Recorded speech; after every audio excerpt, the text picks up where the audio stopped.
นี่คือเป็นภาพบริเวณวัดถ้ำผาพึ่งบ้านม่วงคำตำบลนาตาลละนี่บริเวณนี้คือเป็นวัดถ้ำผาพึ่งได้นี่แล้วก็เลี้ยวไปก็สิมีหางพึ่งได้นี่สมชื่อครับอันวัดถ้ำผาพึ่งเรามีหางพึ่งและต้นโสดอันนี้หางพึ่งเพิ่นมาเฮ็ดหางใหม่ได้ช่วงนึงกันห้างได้ห้างได้มือกันเดือนก่อนผู้ขามาหันห้างเมื่อได้มาเมื่อนี้มีหางใหม่เพิ่มผมสามหางนี่คือบริเวณหน้าถ้ำวัดถ้ำผาพึ่งบ้านม่วงคำตำบลนาตาลและนี่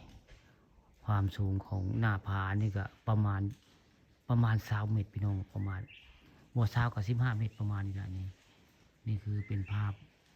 วัดถ้ำผาพึ่งหรือหน้าผาพึ่งบ้านม่วงคำตำบลนาตาลอำเภอเตางอยแหละนี่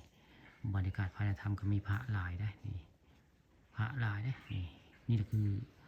วัดถ้ำผาพึ่งบ้านม่วงคำตำบลนาตาลได้ใครอยากมาเที่ยวมาชมก็มาได้พี่น้องก็เจ้ากับบริหารในห่วงได้ไผมากราบไหว้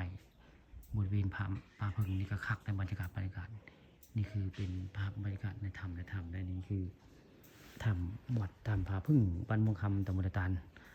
อำเภอเตางอยแหละนี่บรรยากาศคักพี่น้องเลยใครได้มาเที่ยวมาชมกับ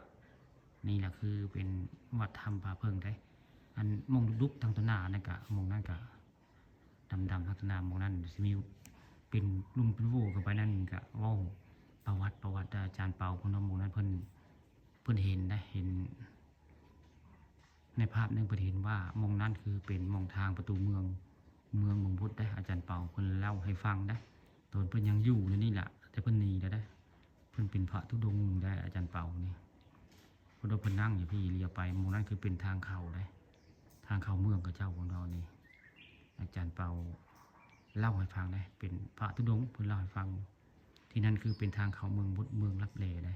ไผบ่เชื่อก็แล้วแต่คนที่จะเชื่อเนาะบ่เชื่อแล้วก็แล้วไปพี่น้องแต่อาจารย์เปาเพิ่นเล่าให้ฟังว่าหมู่นั้นคือเป็นทางเข้าได้มันเป็นรูปหินนะคือภาพนึงกับเพิ่นเห็น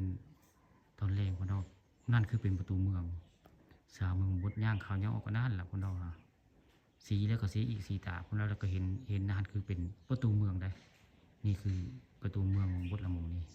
ตำนานลุงปกเข้าเมืองพุทธกับหมู่นี้ล่ะหรือว่ายาบุญโทนกับหมู่นี้ล่ะ